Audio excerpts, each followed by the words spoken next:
স্বাগতম বন্ধুসকল, এয়া এছ কে ফাৰ্মিং টিপ চেনেল। কিছুদিন বিৰতিৰ পাছত মই ষ্টিফেন কুটুমে পুনৰাই উভতি আহিছোঁ এটি নতুন ভিডিঅ'লৈ। আজিৰ ভিডিঅ'ত আপোনালোকক জনাম আমি কিদৰে আমাৰ গাহৰিসমূহ সুৰক্ষিত কৰি ৰাখিব পাৰোঁ, অৰ্থাৎ বিভিন্ন ৰোগৰ পৰা বচাই ৰাখিব পাৰোঁ।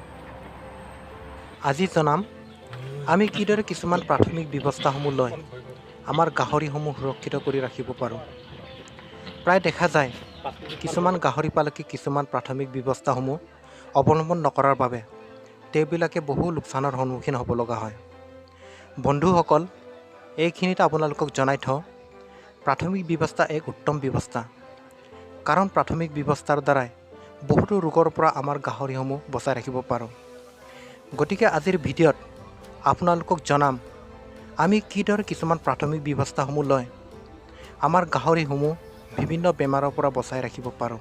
বিভিন্ন কাৰণত কেতিয়াবা আমাৰ গাহৰিসমূহ বিভিন্ন ৰোগত পৰে যদিও কিছুমান সংক্ৰামক ৰোগ যেনে African swine fever, classical swine fever, FMD অৰ্থাৎ ফুট এণ্ড মাউথ ডিজিজ, যাক আমি চবকা বা খুৰা লগা বুলি কওঁ, এনেবোৰ ৰোগ ভাইৰাছ বা বীজাণু সংক্ৰমণৰ দ্বাৰাই হয়।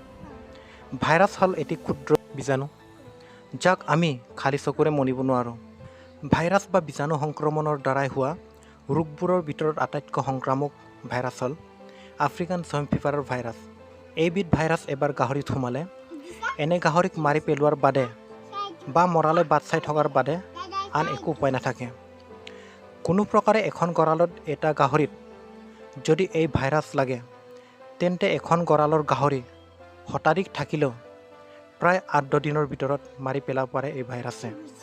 বন্ধুসকল, আপোনালোকক হতাশাত পেলাবলৈ এইবোৰ কথা কোৱা নাই। বিচাৰোঁ আপুনি যেন বিপদত নপৰে, আপোনাৰ গাহৰি যেন সুৰক্ষিত থাকে। যোৱা বছৰটোত চাৰিওদিশে মোৰ আশে পাশে এই ৰোগৰ সংক্ৰমণে অনেকৰ ক্ষতি কৰিছিল, কিন্তু মোৰ প্ৰাথমিক ব্যৱস্থাই ৰক্ষা কৰিছিল মোৰ গাহৰিবোৰক। এনে প্ৰাথমিক ব্যৱস্থাৰে আপুনি নিশ্চিন্তে পুহিব পাৰে গাহৰি। গতিকে আপুনি সাৱধান হওক, কাৰণ এই ভাইৰাছে মানুহৰ শৰীৰতো সংক্ৰমণ হয়, কিন্তু মানুহক সংক্ৰমিত নকৰে, অৰ্থাৎ ৰোগত নেপেলায়। মানুহক আক্ৰান্ত নকৰে যদিও আপোনাৰ যোগেদি সংক্ৰমণ হ'ব পাৰে আপোনাৰ গাহৰিবোৰত। গতিকে আপুনি গঁৰালত প্ৰৱেশ কৰাৰ আগতে প্ৰয়োজন আপোনাৰ হাত ভৰি ভালকৈ ধুই লোৱাটো। ফিনাইল বা পটাছ পানীত ভৰিযোৰ ভালকৈ জুবুৰাই বীজাণুমুক্ত কৰি লোৱাৰ পাছত আপুনি প্ৰৱেশ কৰিব পাৰে আপোনাৰ গঁৰালত। আৱশ্যক নোহোৱাকৈ অন্য লোক বা বেপাৰী যধে মধে সোমোৱাটো ৰোধ কৰক। যদি পোৱালি বিক্ৰী কৰিবলগীয়া থাকে তেন্তে আঁতৰৰ পৰাই দেখুৱাৰ ব্যৱস্থা কৰক। মুক্তভাৱে বিচৰণ কৰা গাহৰি গঁৰালৰ ওচৰত অহাটো বাধা দিয়ক। প্ৰয়োজন সাপেক্ষে গঁৰালৰ চাৰিওফালে চূণ, নিমখ আৰু ব্লিচিং পাউডাৰৰ মিশ্ৰণ আদি ছটিয়াইও গঁৰালখনৰ চৌকাষ আমি বীজাণুমুক্ত কৰি ৰাখিব পাৰোঁ। এনেধৰণৰ ব্যৱস্থাৰ দ্বাৰাই আমি আমাৰ গাহৰিসমূহক যিকোনো ভাইৰাছ সংক্ৰমণৰ পৰা বচাই ৰাখিব পাৰোঁ। বন্ধুসকল, এনেধৰণৰ ব্যৱস্থাৰ উপৰিও প্ৰয়োজন গঁৰালখনৰ চাফ চিকুণতা। গতিকে গঁৰালখন নিৰ্মাণ কৰোঁতে মন দিব লাগে যাতে গঁৰালখন চাফ চিকুণ কৰাত সুবিধা হয়। মন কৰিব লাগে গঁৰালখনৰ নিৰ্মাণে যেন কোনো চেচুকীয়া পৰিৱেশৰ সৃষ্টি নকৰে।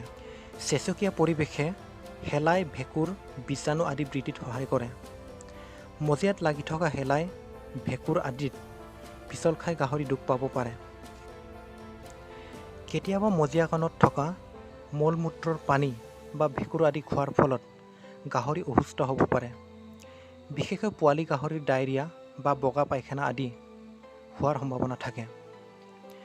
সেয়ে আমি তাঁৰৰ ব্ৰাছ বা ঝাৰুৰে ছ'ডা খাৰ বা পটাছ মিহলা পানীৰে মোহাৰি মোহাৰি ধুব লাগে। এনেধৰণৰ ব্যৱস্থাৰেও গাহৰিসমূহক বিভিন্ন ৰোগ আদিৰ পৰা বচাই ৰাখিব পাৰি।